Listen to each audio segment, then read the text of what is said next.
Libro de los Jueces, capítulo 13, versículos 5 y 6.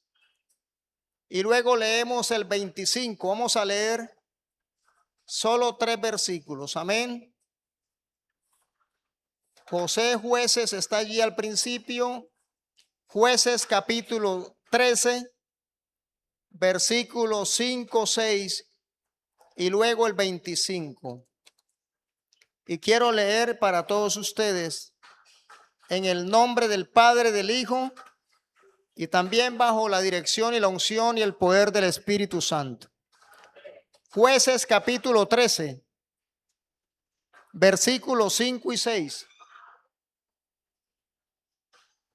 ¿Ya estamos ahí? Amén. Póngase de pie, por favor. Vamos a leer la palabra del Señor.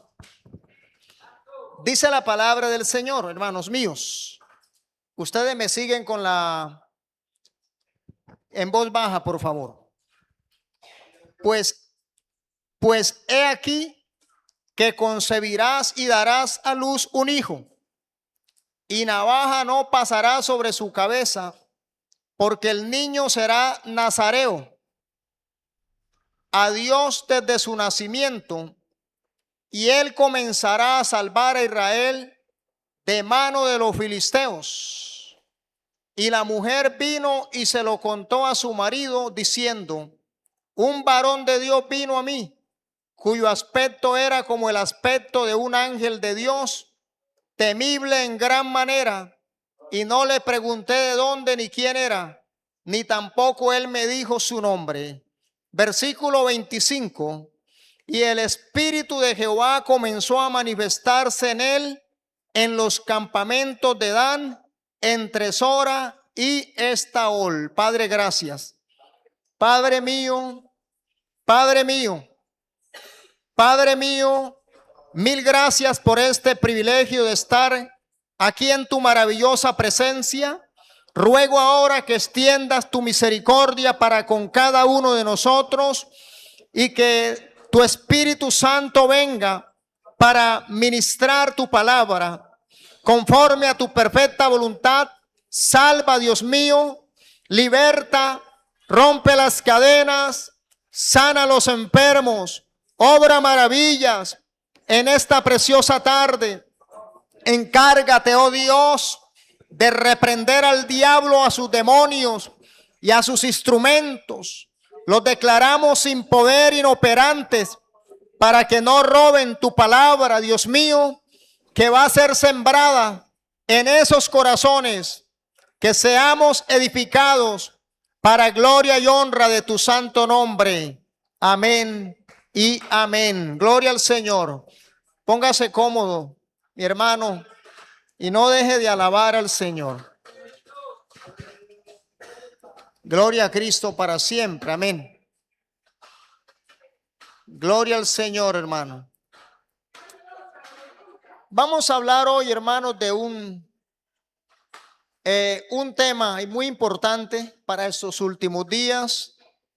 Y este tema, hermanos, que Dios me ha regalado, tiene un título muy particular y es un llamado poderoso de parte de Dios. Un llamado poderoso de parte de Dios.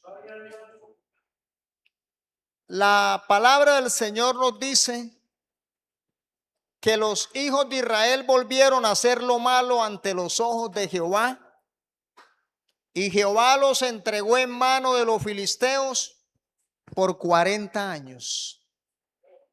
Cuando un ser humano hace lo malo de una manera consciente o inconsciente, pero en este caso Israel conocía a Dios.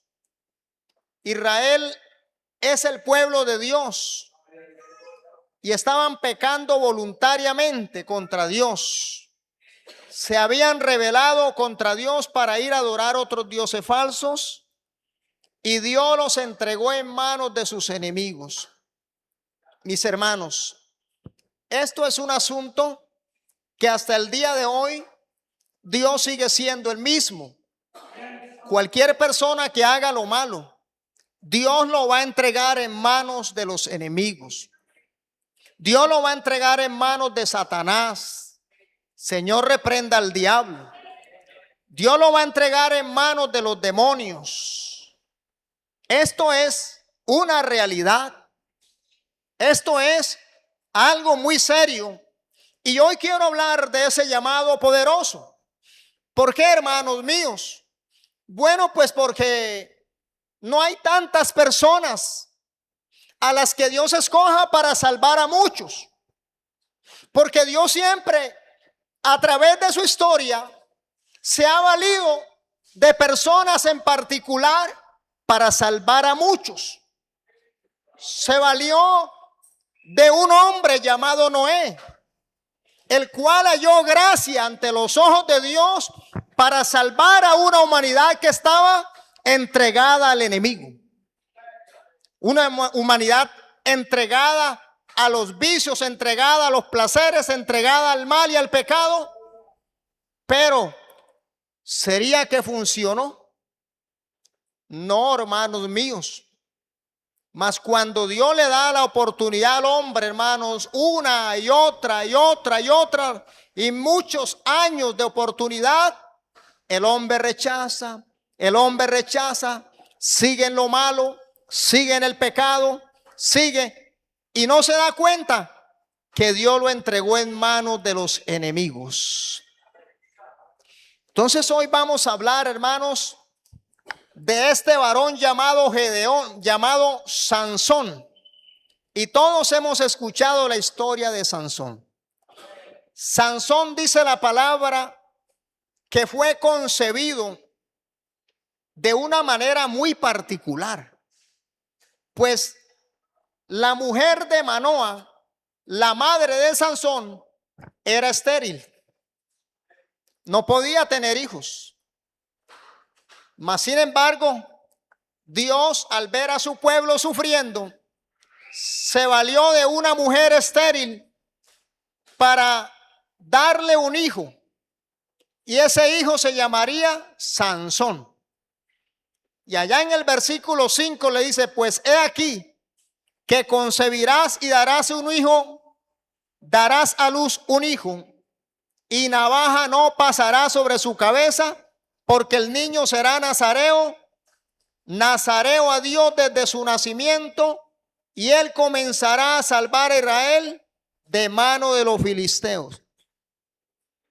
Vamos a mirar, hermanos, que la palabra nazareo tiene un significado que hasta el día de hoy, quien quiera ser nazareo, es de hecho, el creyente verdadero es un nazareo.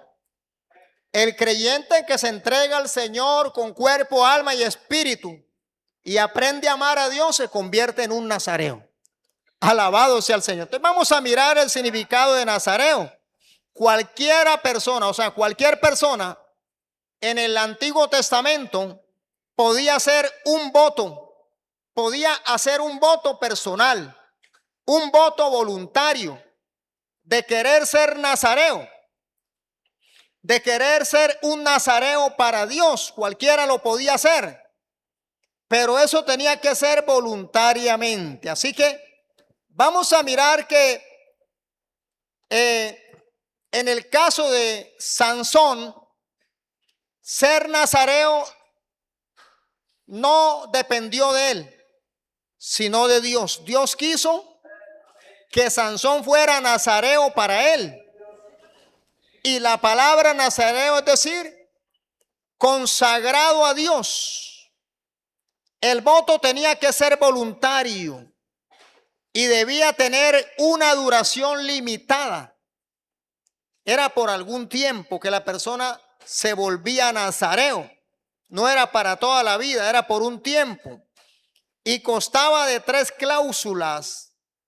Para poder ser nazareo, habían unas cláusulas. Y la primera de ellas era abstenerse de vino, de sidra y de cualquier producto de la vid. Segundo, no cortarse el cabello.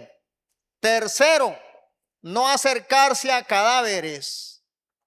Si la persona no cumplía estas pautas, se la consideraba impura y debía realizar complejos rituales de purificación. El voto de Sansón tenía 3 características inusuales. Primero, no lo hizo de manera voluntaria, sino que era su destino desde el vientre de su madre. Segundo, no tenía una duración limitada, sino que duraría hasta el día de su muerte. ¿Ve? Donde se relatan situaciones similares. Y tercero, él incumplió cada una de las cláusulas. Le cortaron el cabello, se acercó a cadáveres y sin duda bebió en su banquete de boda. Hasta ahí. Vamos a ir ahora al libro de Números, capítulo 6, versículo 12. Si los hermanos pueden ubicarlo ahí en la pantalla, está bien. Números capítulo 6 de Números.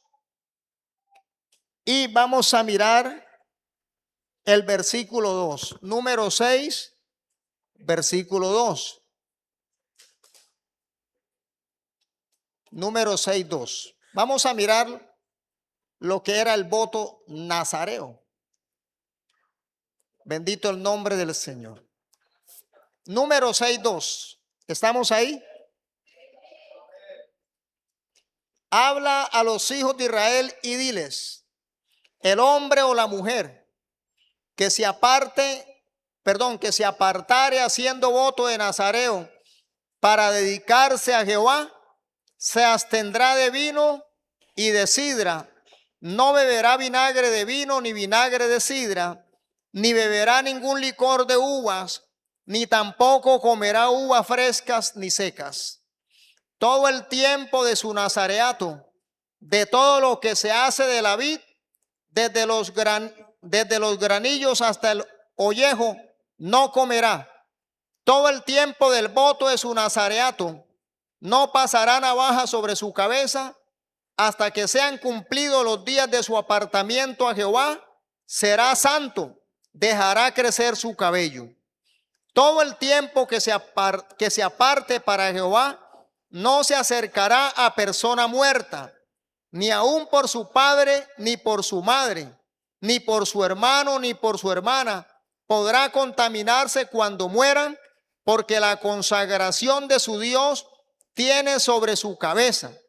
Todo el tiempo de su nazareato será santo para Jehová. Amén, hermano. Así es que la palabra nazareo significa apartado, consagrado, dedicado por completo a Dios, libre de contaminación, libre de pecado, viviendo en santidad, en pureza espiritual y física. Ahora, mis hermanos, hoy vamos a mirar el propósito de ese llamado poderoso, porque de cierto Dios lo quiere a usted para este tiempo y quiere que usted sea un nazareo espiritual para Él, una nazarea espiritual, que usted hoy haga voto de nazareato con Dios. Bendito el nombre del Señor. Entonces el propósito, hermano, en realidad de esta enseñanza es conocer lo que significa la presencia del Espíritu Santo en la vida del creyente. Porque el Espíritu Santo tiene que ver con este nazareato. El Espíritu Santo está involucrado, alabado sea el Señor, en este asunto del nazareato. Gloria a Dios. Y como segundo propósito tenemos que el creyente debe comprender el propósito de Dios con su vida al darle el privilegio de tener el Espíritu Santo morando en su vida. Todo creyente debe entender el propósito de Dios y debe comprender que Dios le ha dado el Espíritu Santo y que el Espíritu Santo ha venido a morar en su vida, es para que nosotros podamos cumplir no nuestros propósitos, sino el propósito de Dios. Entonces el creyente debe entender, ve, que hay una importancia, y la importancia del creyente es vivir de acuerdo a las normas de Dios, para que el Espíritu Santo lo pueda usar de manera extraordinaria para la gloria y la honra de Dios y para salvación de las naciones. Hoy vivimos un tiempo, hermanos míos, donde las normas de Dios, donde los estatutos, los mandamientos de Dios, el creyente los quiere cumplir a su manera, nominalmente. Es que a mí me parece que así está bien. Es que a mí me parece que no hay para tanto. Es que a mí me parece que la vida cristiana no es de tanta exigencia. Se equivocó, mi hermano.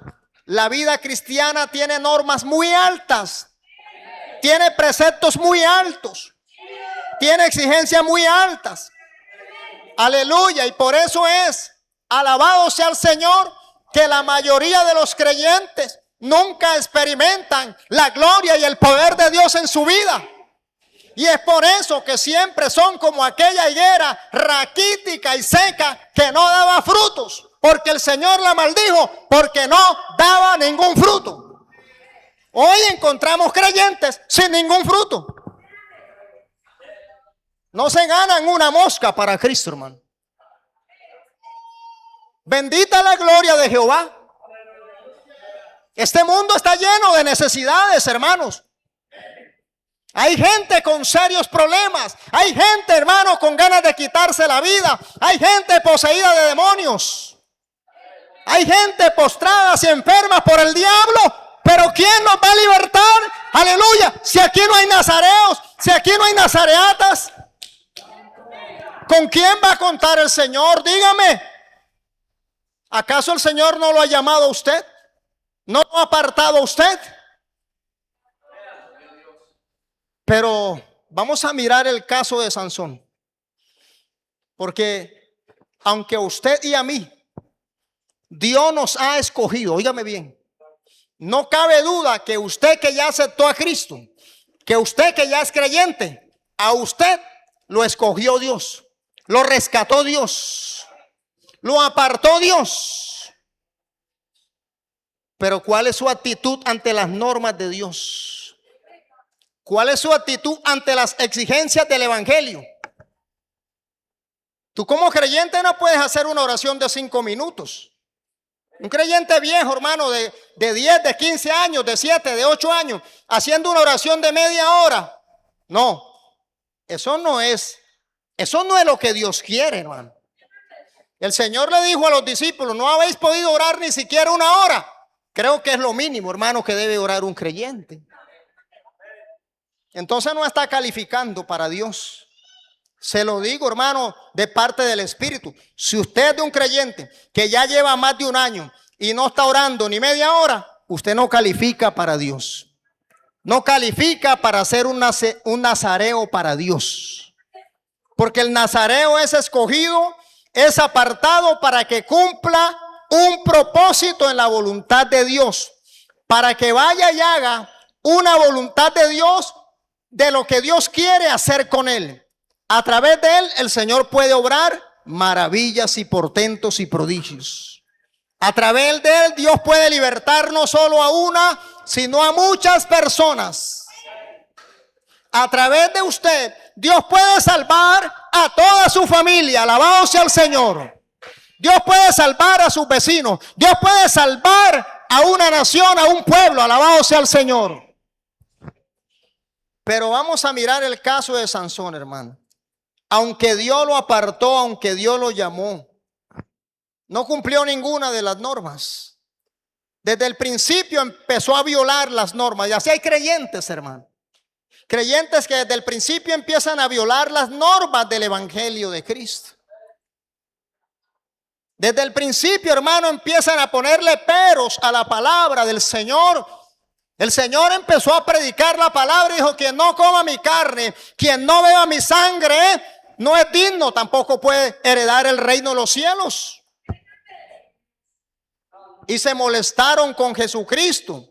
Se llenaron de rabia, de enojo y dijeron: no, esta palabra es muy dura, vámonos de aquí. ¿Quién puede escuchar esta palabra? Y a partir de ese momento, dice la Escritura, dejaron de andar con Jesús. Y parece que los apóstoles estaban tambaleando. A los apóstoles también les pareció muy dura la palabra y dijeron, ellos no lo expresaron al Señor, pero el Señor lo entendió, que ellos también la palabra les había parecido dura. Y les hizo una pregunta a ellos: ¿se quieren ir ustedes también? ¿Se quieren ir a ustedes porque a ustedes también les parece dura la palabra? Y Pedro, siempre inspirado por el Espíritu, abrió su boca y le dijo: Señor, ¿a dónde más iremos si solo tú tienes palabras de vida eterna? La pregunta es: ¿a dónde va a ir usted cuando se rebela contra la palabra que es de alta exigencia para corregir, para instruir, para enderezar, para sacar de nosotros el orgullo, para sacar de nosotros, hermanos, la arrogancia, la prepotencia, la desobediencia, la altivez, para sacar de nosotros la desobediencia y empezar a obedecer al Señor, empezar a hacer la voluntad de Dios? La palabra nos tiene que molestar para poder sacar lo que no agrada al Señor. Alabado sea el Señor. Porque uno viene al Evangelio y la palabra lo tiene que molestar. Su forma de vestir, su forma de hablar, eso tiene que cambiar. Su forma de pensar, eso tiene que cambiar. Hasta su forma de comer, eso tiene que cambiar. Si quiere ser un nazareo, un verdadero creyente apartado por Dios. Es un proceso, pero tiene que resistir el poder de la palabra, porque la palabra es un poder para cambiar y transformar a todo aquel que cree en el Evangelio de Cristo. ¿Y quién es el que cree? El que obedece la palabra sin reservas y sin condiciones. Porque no todo el que me dice Señor, Señor, entrará al reino de los cielos, sino aquel que hace la voluntad de mi Padre que está en los cielos. Pero ahí encontramos gente que se va de la iglesia porque la palabra le pareció dura. No, amado hermano. Si queremos ser buenos creyentes, el Señor dice: si tú quieres ser mi hijo, yo te tengo que disciplinar. Porque si tú no resistes mi disciplina, entonces no eres hijo. Vamos a ir al libro de Hebreos capítulo 13. Hebreos capítulo 13. Allí miramos, hermano, en Hebreos capítulo 13, vamos rápidamente, acerca de la disciplina que el Señor le imparte a sus hijos, hermano. Usted tiene hijos, ¿verdad? Yo también tuve hijos. Usted tiene hijos. Y los niños pequeños, hermanos, le miden el aceite al papá y a la mamá. Le hacen la pataleta. Se le rebelan y quieren manipular y controlarlo. Pero ahí es donde el padre necesita la sabiduría. ¿Cuándo debe usar la rama? ¿Cuándo debe usar la correa? ¿Cuándo es que, en qué etapa es que el padre va a empezar a sentarse a darle un consejo a su niño? ¿Y en qué etapa el padre debe de usar la correa contra el niño? Porque no es otra cosa que no sale sino con correa. La rebeldía está ligada al corazón del muchacho y solo lo saca la vara de la corrección. Si es rebeldía, no va a salir con consejo. Si es rebeldía, sale con la vara de la corrección. Con 2 o 3 verbenazos sale porque sale la rebeldía. No se le vuelve a tirar al piso, se lo garantizo. Y eso ocurre en la edad de 0 a 4 años. Ahí es donde usted tiene que usar la vara de la corrección. De 4 en adelante empieza a hablar de consejo y ya él sabe que usted es su autoridad. Pero hay padres que no saben criar hijos. Le hace la pataleta las veces que quiera y sale a consentirlo. No lo consienta, que lo que necesita es la vara de la corrección. La vara, un bebenazo y se acabó el problema para siempre. De ahí en adelante ese niño entenderá que usted será y que usted es y que siempre seguirá siendo la autoridad, aunque tenga 20 años. Aleluya. Aunque tenga bozo, ese padre le habla a ese muchacho de 20 años y ese muchacho de 20 años lo respeta porque lo respeta. Entonces la disciplina, hermanos, es que el problema es que como creyentes, hermanos, no estamos dispuestos muchas veces a obedecer la disciplina del Señor. Pero el Señor quiere disciplinarnos. Yo le voy a mostrar por la palabra, amén. Bendito el nombre del Señor. Es Hebreos 12, por favor corrijamos ahí. Es 12. Hebreos 12, capítulo 12, vamos a ir al versículo 4 en adelante. Dice, porque aún no habéis resistido hasta la sangre, combatiendo contra el pecado, y habéis ya olvidado la exhortación que como a hijos se os dirige diciendo, hijo mío, no menosprecies la disciplina del Señor, ni desmayes cuando eres reprendido por Él. No se puede despreciar la disciplina, ¿eh? Usted no puede decir, no, es que me voy de aquí, porque aquí exigen mucho. Gócese. Diga gloria a Dios que aquí me exigen porque me van a formar siendo un buen creyente, un buen hijo de Dios. No un creyente nominal, no un creyente por allá, un creyente por allá, hermano, aguapaneloso, que ni es de allá ni es de acá. Un buen creyente, hermanos, que no solamente Dios lo conozca, que el diablo sepa quién es usted también, aleluya. Así como pasó con Pablo, ¿verdad? Y con los hijos del tal Exeban, que se las daban de creyentes, hermano. Y cuando llegó el momento de enfrentarse al enemigo, el enemigo los derrotó.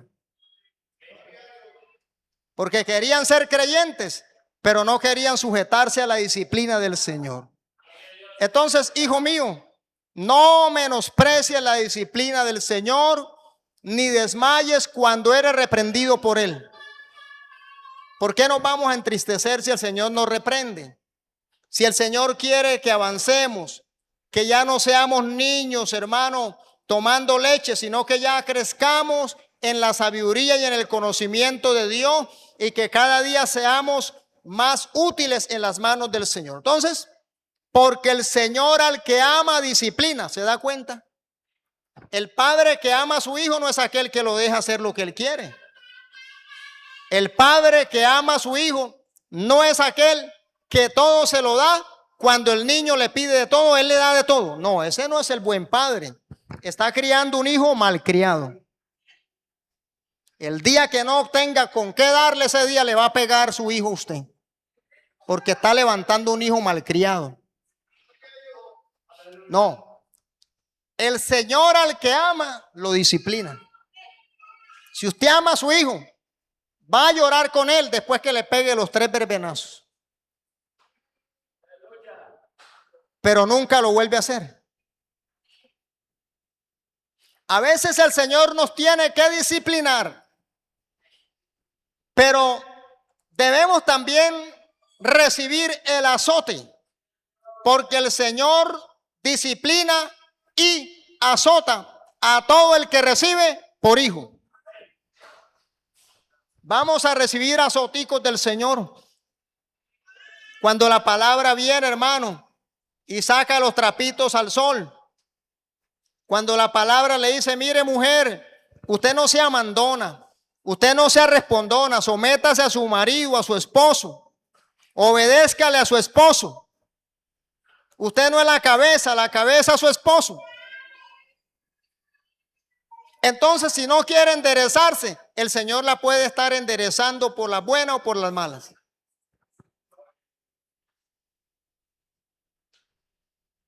Así es. El Señor le puede mandar una pequeña dolencia, una pequeña enfermedad, y hasta que no se someta, no va a ser sanada. El Señor la va a tener que mandar al hospital con un tumorcito a ver si se somete al marido. A ver si aprende disciplina. La va a mandar para cama unos días. Sí. Hubo un hombre que le amargó la vida a su mujer porque la mujer era creyente y se la amargó y se la amargó y se la amargó. Cada que iba para el culto le ponía problema y la mujer dijo, pastor, ¿qué hago? Ore a Dios. Dígale a Dios que se encargue del asunto. ¿Y cómo oro? Dígale a Dios que lo ponga en su sitio para que no sea piedra de tropiezo más para usted. Y un día iba en su moto el hombre. Se salió a la carretera, se pegó contra un palo de matarratón y allá quedó con la columna fracturada. Y cuando despertó en el hospital, lo primero que dijo fue, tráigame al pastor, me voy a arrepentir. Y la mujer llamó al pastor y el pastor fue y oró por él. Y no sé qué pasó, si se sanó o no se sanó.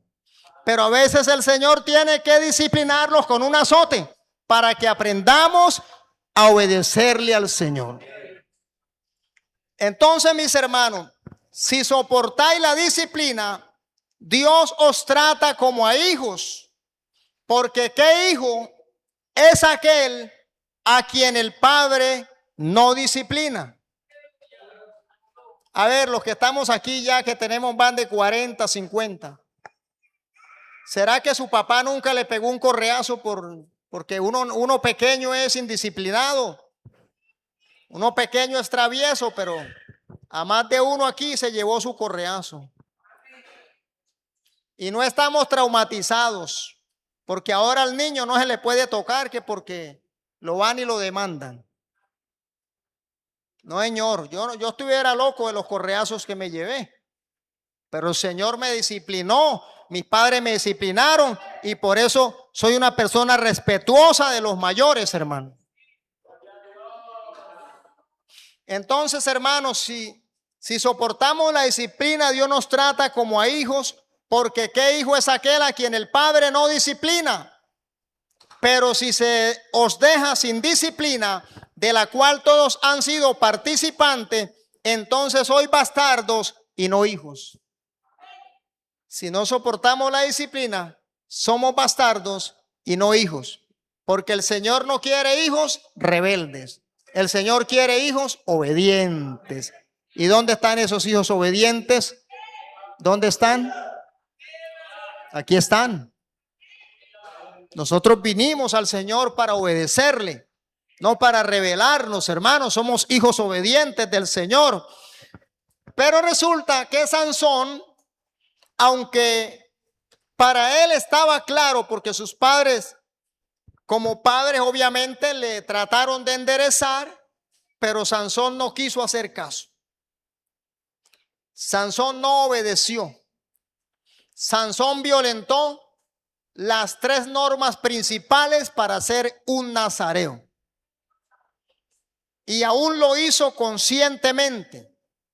Dice la palabra, hermanos, que Sansón descendió a la ciudad de Tignat y en Tignat se enamoró de una mujer y le dijo a los padres, yo me quiero casar con ella. Y los padres le dijeron, ¿acaso no hay mujeres en Israel?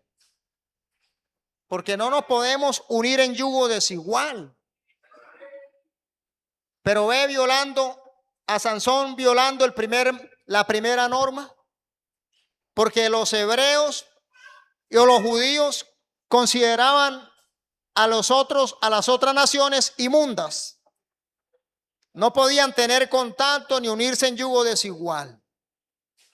Ahí lo vemos violando, luego tomó vino y luego lo vemos, hermano, entrando en ese jueguito con Dalila, y Dalila le decía: vienen los filisteos sobre ti, y él rompía las cuerdas. Sansón se salía con las suyas, hasta que le llegó el día, hermanos, de que verdaderamente le descubrieron el secreto, y era cortarle el cabello, y apenas le cortaron el cabello se le acabaron las fuerzas. A veces sucede en el creyente, hermano. El creyente, mire, aunque los tiempos han pasado, de Sansón aquí han pasado muchos años, pero estas normas siguen estando vigentes. Bajo otro punto de vista, obvio está. Por ejemplo, nazareo significa consagrado a Dios o singularizado para Dios. O sea que el Señor lo escoge, que el Señor lo aparta. Y eso fue lo que el Señor hizo con cada uno de nosotros. Miren lo que dice Juan capítulo 1 versículo 12. Vamos a mirarlo, porque si a alguno le cabe duda que a usted lo escogió Dios para apartarlo y separarlo, para que usted fuera singular, óigame bien, singular, no plural. La palabra singular significa uno. Usted no puede ser igual a todos los demás. Usted tiene que ser uno para Dios, diferente a todos los del mundo, separado de todos los del mundo, consagrado para Dios y no mezclado con el mundo y con Dios. No, Dios no acepta mezclas. A usted y a mí nos escogió Dios. Juan 1:12, por favor, vamos a leerlo. Juan 1:12 dice lo siguiente. Yo me lo sé de memoria, pero vamos a leerlo.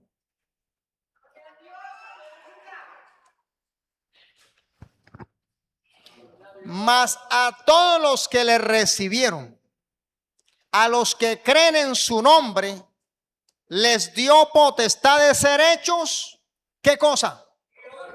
Hijos de Dios.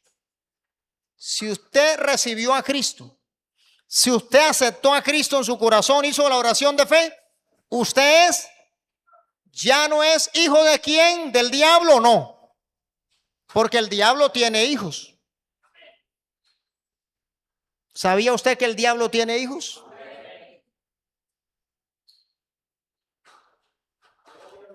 Entonces, el día que usted y yo nos arrepentimos, aceptamos a Cristo por la fe, ese día recibimos potestad de ser hechos hijos de Dios. Ese día el Señor nos tomó como hijos y Él se hizo a nosotros por Padre y nos apartó. Nos sacó de las tinieblas y nos trajo a su luz admirable. Rompió las cadenas de esclavos y nos hizo libres. Estábamos muertos en delitos y pecados y nos dio vida y vida eterna en abundancia. Ve lo que hace el Señor, nos toma por hijos, nos separa, nos aparta. Y entonces, ¿cómo es que no entendemos? Mire lo que dice el versículo 13. Los cuales no son engendrados de sangre, ni de voluntad de carne, ni de voluntad de varón, sino de Dios. A usted y a mí nos engendró Dios. ¿Sabe qué significa la palabra engendrar? La palabra engendrar no es lo mismo que hacer. La palabra engendrar tiene una naturaleza divina, y esa naturaleza es dar vida a través de la vida. Nadie puede dar vida a través de una célula muerta. La vida se da a través de una célula viva. Entonces, cuando la palabra dice que Él nos engendró, que fuimos engendrados por Dios, es que Él nos engendró de su vida, que Él es vida. Por eso Cristo dice, yo soy el camino, la verdad y la vida. O sea que Él nos dio vida. ¿Por qué? Porque Él es vida, hermanos. O sea que Él nos engendró con la vida de Él. ¿Y cuál es la vida de Él? Vida eterna. Porque Cristo dice, todo aquel que vive y cree en mí, no morirá eternamente. No morirá eternamente. Así que Él nos apartó, nos separó y a partir de ahí somos nazareos. Ya no te puedes volver a cortar el cabello, mujer. ¿Se da cuenta? Ahora tienes que empezar a cumplir normas. Porque Corintios dice, la mujer no es para que se esté cortando el cabello, porque si no quiere, si no quiere tener su cabello largo, si se lo quiere cortar, el Señor le dice, bueno, si se lo quiere cortar, córteselo. No hay problema. Pero en vez del cabello, póngase un velo. No se lo quite para nada, como hacen las monjitas. Pero en vez del velo, dice la palabra, le ha sido dado el cabello a la mujer. Así que déjelo crecer, déjelo crecer. No le volé tijera, déjelo crecer. Porque usted es nazarena, nazareo para Dios. Pero no en lo externo solamente. En lo interno ya es nazarea para Dios. Ya es nazareo para Dios. ¿Ve? Entonces, hermano, cortarse el cabello. Mire, yo le voy a decir, el valor del cabello, ¿qué significa? Bueno, el valor del cabello significa o simboliza una corona de sumisión y devoción total a Dios. Eso significa, hermanos, cuando el Señor le dice que no se podía cortar el cabello y a nosotros el Señor nos dice que eso significa o simboliza una corona de sumisión y devoción total a Dios. O sea, hermanos, que cuando se trata de devoción, cuando se trata de dedicación, de someterse a Dios, tiene que ser totalmente a Dios. Cuando a Sansón le cortaron el cabello, el Espíritu Santo lo dejó y se fue. Rompió la norma y el que rompe la norma, el Espíritu Santo se aparta de él. Dios nos ha dado el Espíritu, pero la Biblia dice, no os entristezcáis al Espíritu Santo con el cual fuiste sellado para el día de la redención. Cualquiera que entristezca al Espíritu, el Espíritu Santo se va de él. Y no se da cuenta que el Espíritu Santo se fue de él. Y él sigue como normal, como Sansón. Pero cuando le llega el problema, cuando le llega la situación difícil, se va a dar cuenta que ya no tiene el Espíritu Santo.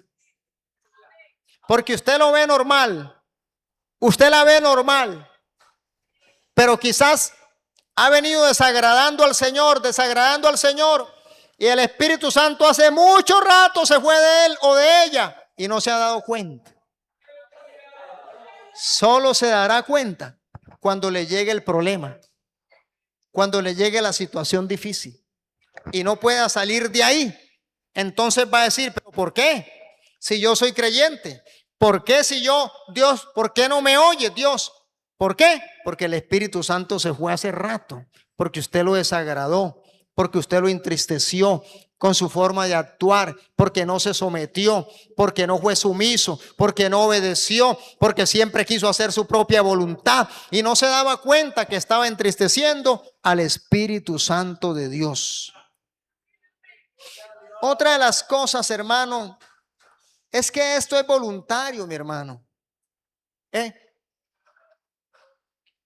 El que quiere crecer, el que quiere servir, ser útil, una vasija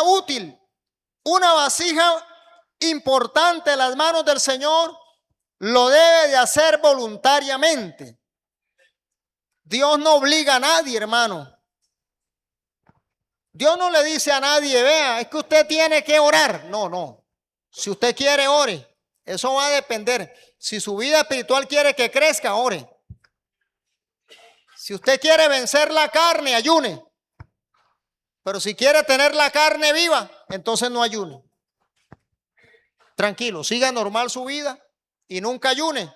Y usted seguirá con la carne viva. Puede llevar 20 años de evangélico, pero su carne está viva. Porque la única manera de matar y de hacer morir la carne es a través del ayuno y la oración. Déjese de ese cuento. Que no, que yo no necesito ayuno. Tiene la carne vivita. El mero hecho de decir no necesito ayuno ya me muestra que tiene orgullo en su corazón. Que no está dispuesto a sujetarse, a someterse, a cumplir la norma que es voluntariamente. El que quiere ser nazareo, el que quiere ser útil, el que quiere ir un poco más allá del creyente normal y dice yo quiero ser nazareo, lo hace voluntariamente. Y así ganará un grado honroso, amado hermano, en el reino de los cielos. Bendito el nombre. Esto es voluntario, hermano. Esto es voluntario. ¿Quiere tener más conocimiento? Aquí está la palabra, léala. ¿Ve? Si queremos, hermanos, ser nazareos, porque el nazareo es escogido con un propósito importante en las manos del Señor. Un nazareo no es llamado para hacer lo común. Un nazareo no es llamado para hacer lo que normalmente hacen los demás. No, un nazareo es llamado para hacer lo extraordinario, lo imposible, para hacer lo que Dios sabe hacer. El nazareo es alguien particular, aleluya, de esos que no se encuentran a montón, sino que son escasos. Y sabe que le estoy diciendo, el nazareo debe hacerlo voluntariamente. Voluntariamente voy a buscar la presencia de Dios. Como dijo el salmista, temprano te buscaré, en la madrugada te buscaré y yo clamaré a ti y tú me oirás y me responderás. ¿Cuándo? De madrugada. Pero hay quienes no se levantan de madrugada. Hay quienes dicen, no, yo oro mientras lavo los platicos, yo oro. Sí. Váyase con ese manto a misa si quiere. Pero aquí en el evangelio es diferente. Cristo nos da ejemplo.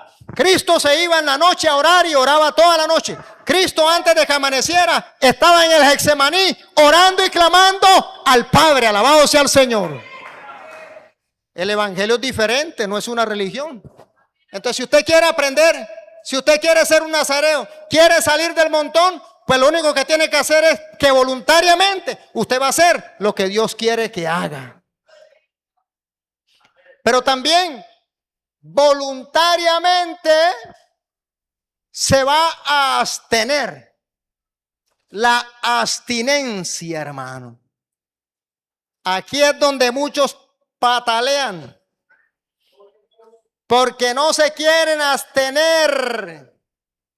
No quieren sacrificarse.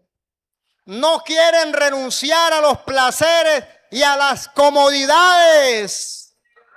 No quieren renunciar a sus deleites. No, aquí hay que renunciar, hermano. Aquí hay que apartarse. Aquí hay que abstenerse de muchas cosas. A muchos les gusta comer y comer y comer. No, hay que abstenerse de comer para poder ayunar. Porque cuando usted le dice voy a ayunar a la carne le dice, pobrecito estómago, acuérdate que tú sufres de gastritis, pobrecita, te vas a morir. Acuérdate que el ayuno tuyo tiene que ser hasta mediodía porque tú sufres de gastritis. Y entonces tú le dices, verdad es estomaguito, a mediodía me voy. Y ya ayuné. Y con eso acallo mi conciencia y me voy. Váyase con ese manto a misa.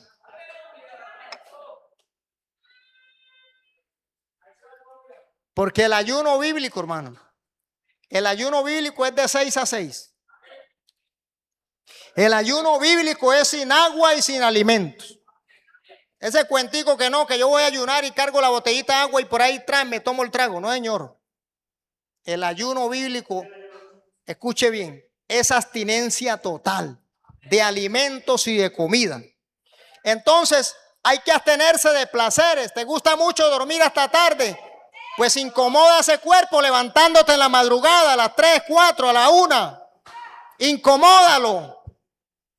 Desacomoda la carne para que veas tú que te vas convirtiendo en un nazareo, alabado sea el Señor, en una mujer de propósitos en Dios, en un hombre de propósitos en Dios, en un hombre con el cual Dios pueda contar, en una mujer con la cual Dios pueda contar. Te necesito, ahí estás tú. Te necesito acá, ahí vas tú. Te necesito allá, ahí vas tú. Y Dios cuenta contigo, pero hay con quienes Dios nunca puede contar, porque no están preparados. Dios contó con Sansón, porque Sansón fue apartado como nazareo.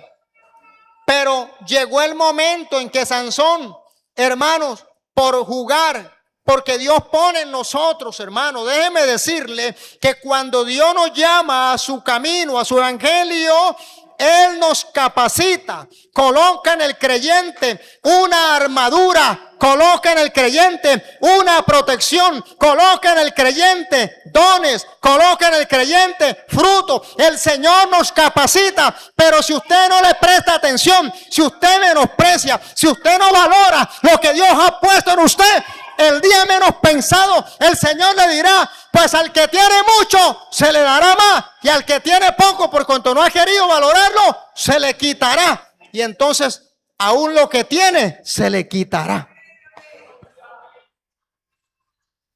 Entonces Dios, al ver que no tiene nada, que no da, que no pone a producir, pues le va quitando, hermano. Porque a Dios, a todos nosotros, Dios nos llama y nos da. Nos capacita, hermano.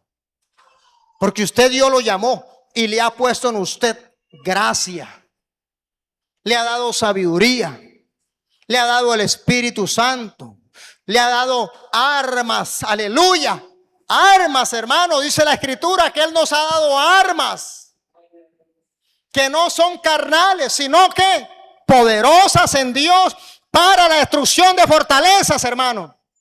Y entonces lo que está pasando es que el creyente no está valorando la presencia del Espíritu Santo como Sansón en su vida. Pero si usted valorara, si usted entendiera el poder, aleluya, que hay en usted con la presencia del Espíritu Santo, usted lo valoraría y se pondría en las manos del Señor, se abstendría, haría voluntariamente lo que el Señor le pide y vería la gloria de Dios por doquiera que va. Por doquiera que va, la gloria de Dios lo sigue a usted.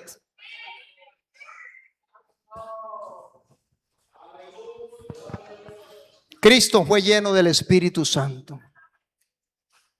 Cristo también era nazareo y también se le llamó Nazaret. Era porque era de la ciudad de Nazaret, allí era su centro de operaciones.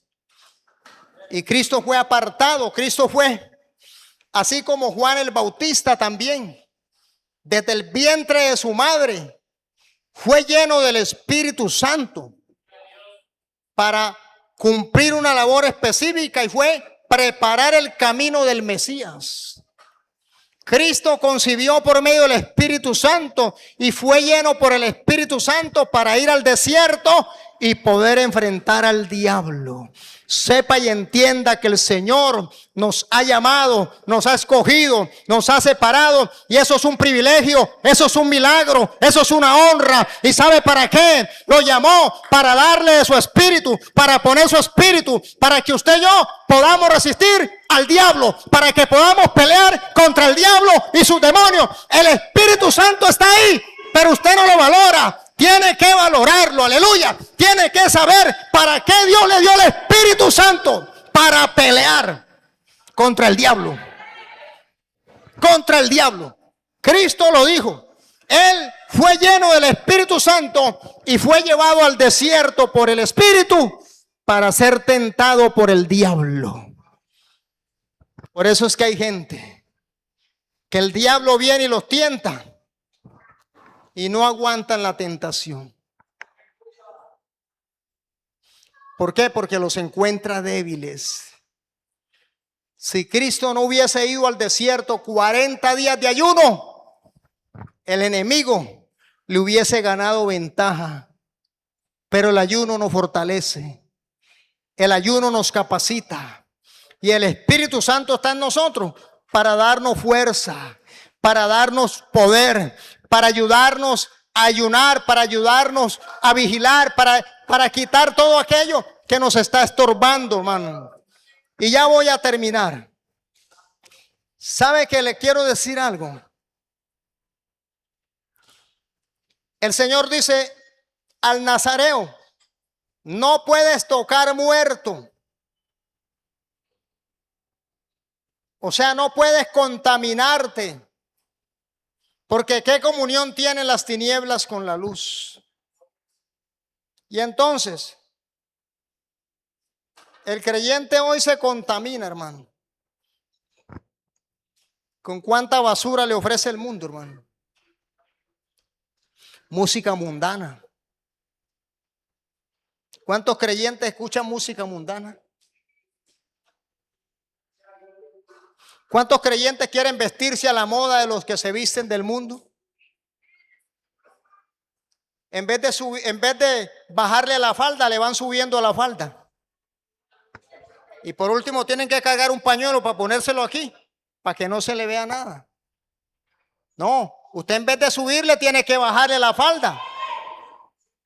Entre más alta esté su moral, más bajita tiene que estar la falda.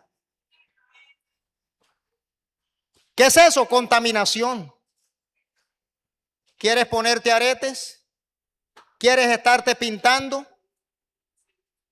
Y yo no estoy diciendo me disculpan las personas nuevas. Esto es un proceso. Pero si Dios lo llama a usted, no se preocupe, que el Espíritu Santo hace la obra. No el hombre ni el pastor. El pastor lo que hace es dar la palabra, y la palabra lava, la palabra limpia. Y si usted es hijo, va a recibir la palabra y la va a recibir con gozo, alegría. Aleluya. Porque luego va a empezar a ver los frutos, el valor, la importancia de ser un nazareo, hermano. ¿Sabe lo maravilloso que es ver los enfermos ser sanados? Una enfermedad terrible que los médicos no encontraban cura ni hallaban qué hacer, que lo daban por desahuciado, por muerto. ¿Sabe lo que es orar y que esa persona sea sanada? Eso no tiene comparación, eso es un gozo inefable. Aunque la persona luego lo vea como poca cosa, sí, lo ve como poca cosa, pero cuando estaba a punto de morirse, no ve que fue Dios que lo sanó, que lo libertó. Pero no importa, nosotros le damos toda la gloria al que es todopoderoso. Dios nos llamó, nos escogió para que hiciéramos a través del Espíritu lo inusual, lo imposible, lo que el hombre no puede hacer, lo puede hacer un creyente lleno del Espíritu Santo.